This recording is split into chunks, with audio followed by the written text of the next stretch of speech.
तो बोर्ड पर आप देखें, हम एक्सप्लेन करने जा रहे हैं क्या, effect of temperature on the resistance of a conductor. हम एक्सप्लेन करेंगे effect of temperature on resistance of conductor. Conductor के रेजिस्टेंस पर टेम्परेचर का क्या इफेक्ट होने जा रहा है। तो रेजिस्टेंस का ये फार्मूला हम पिछले कई आर्टिकल्स में आपको बता चुके हैं और सभी स्टूडेंट को इसको याद कर लेना चाहिए कि resistance of the conductor equal to m upon n e square tau into L upon A. L हमने अलग रखा है, ए अलग रखा है, लेकिन ये मल्टीप्लाइड है।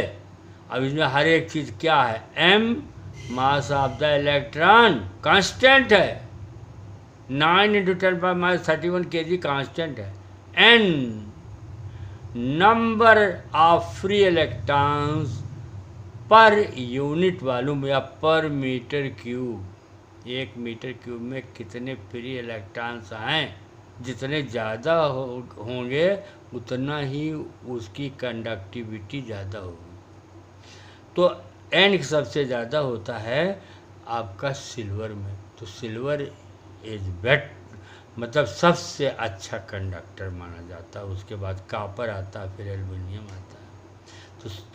तो इस तरीके से ई इलेक्ट्रॉन पर क्या है, चार्ज। और टाउ के बारे में हमने बताया mean time of relaxation. L क्या है, लेंथ ऑफ द कंडक्टर, ए है एरिया। अब टेम्परेचर का इफेक्ट जैसे लेंथ पर भी हो सकता है, एरिया पर भी हो सकता है, लेकिन ये नेग्लिजिबल है, इसको हम मान के नहीं चलेंगे, नहीं कॉम्प्लिकेटेड क्वेश्चन बन जाएगा और परेशानी अलग होगी। तो लेंथ और एरिया को आप अभी न कंसीडर करें, सिर्फ कंसीडर करें मीन लाइफ टाइम टाउ के बारे में। ये देखिए, अब टाउ होता कितना है, mean free path upon V R M S. जैसे दो बार जो टकराता है, ये दो टक्करों के बीच दो successive between the two successive collision, the distance is called mean free path lambda.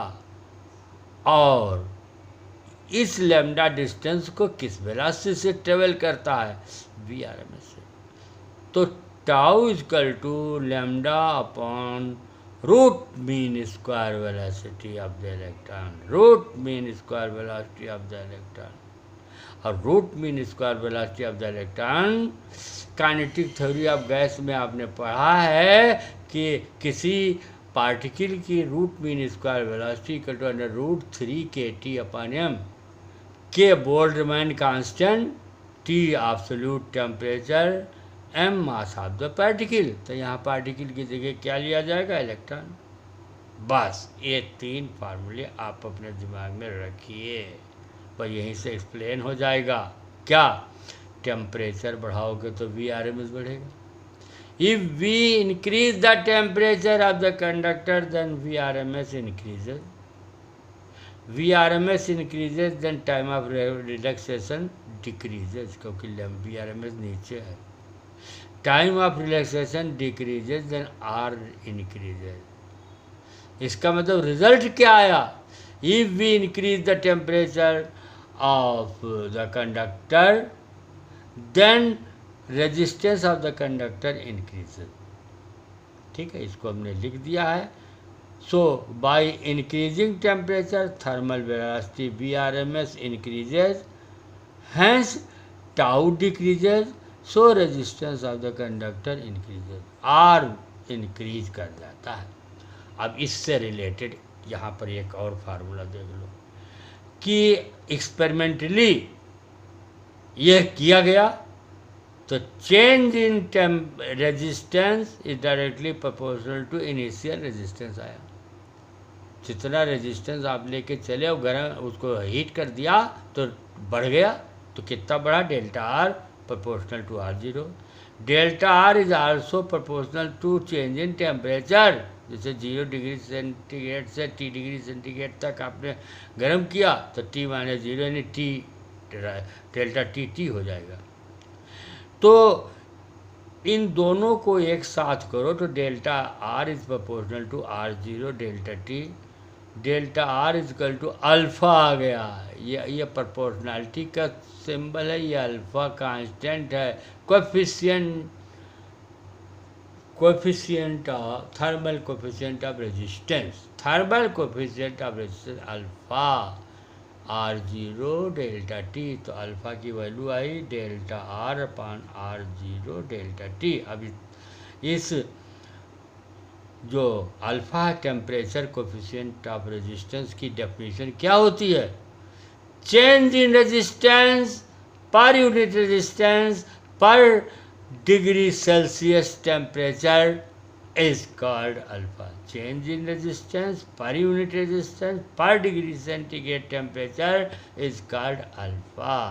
इसकी यूनिट पर डिग्री सेंटीग्रेड होता है, डिग्री सेल्सियस का पावर -1।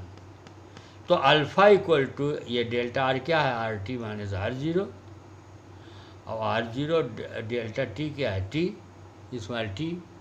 0 डिग्री से T डिग्री सेंटीग्रेड तक गर्म किया तो ये भी relation alpha equal to RT minus R0 upon R0 T। इसको और अगर एक्सपेंड कर दो तो एक और फार्मूला आपका निकल आएगा यहाँ पर कि RT इससे निकलेगा RT इक्वल टू R0 और ब्रैकेट में आएगा 1 प्लस अल्फ़ा T। एक और रिलेशन हो सकता है RT equal to R0, RT equal to R0 1 plus alpha T। ठीक है, तो ये जो आपका आया ये सबसे इम्पॉर्टेंट फार्मूला हम आपको बता रहे हैं। इसके न्यूमेरिकल में हम लोग बहुत जल्दी यूज़ करते हैं और जल्दी न्यूमेरिकल लगता भी है। जैसे किसी वायर को गर्म कर दिया, what is the change in resistance? Delta R equal to R alpha delta T। इससे डेल्टा R अगर निकालना हो तो R अल्फ़ा डेल्टा T रख दो। Delta T change in temperature है, अल्फ़ा टेम्परेचर कोएफिशिएंट है और R ओरिजिनल रेजिस्टेंस। डायरेक्ट इससे आपका न्यूमेरिकल लग जाएगा, change in resistance delta R है, निकल आएगा। अब एक और फार्मूला हम आपके लिए बना रहे हैं और उसको देखिए।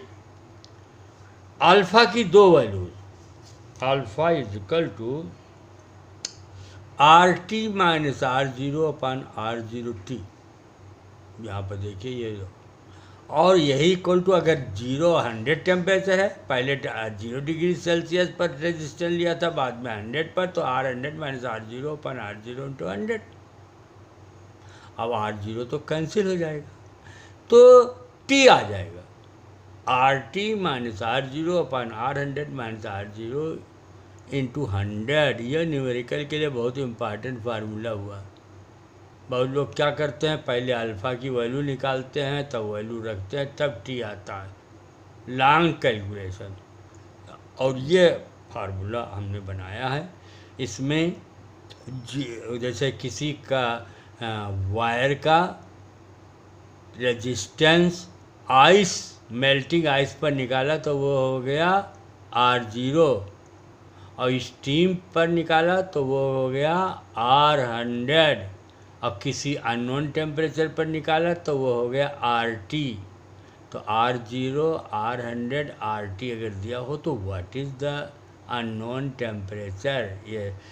ये जो है प्लेटिनम रेजिस्टेंस थर्मामीटर का प्रिंसिपल है। अब नहीं आपको पढ़ाया जाता लेकिन प्रिंसिपल तो है ही, न्यूमेरिकल्स तो मिलेंगे ही कहीं ना कहीं, इसलिए इसको आप निकाल सकते हैं। अल्फ़ा की वैल्यू एक और हमने निकाल के दिखाई है कि अगर T1 टेम्परेचर पर R1 हो रेजिस्टेंस हो, T2 पर R2 हो, तो अल्फ़ा कैसे निकालोगे? Alpha equal to R2 minus R1 upon R1 T2 minus R2 T1। इससे भी आप अल्फ़ा निकाल सकते हैं, और अल्फ़ा जो है टेम्परेचर कोएफिशिएंट ऑफ रेजिस्टेंस है।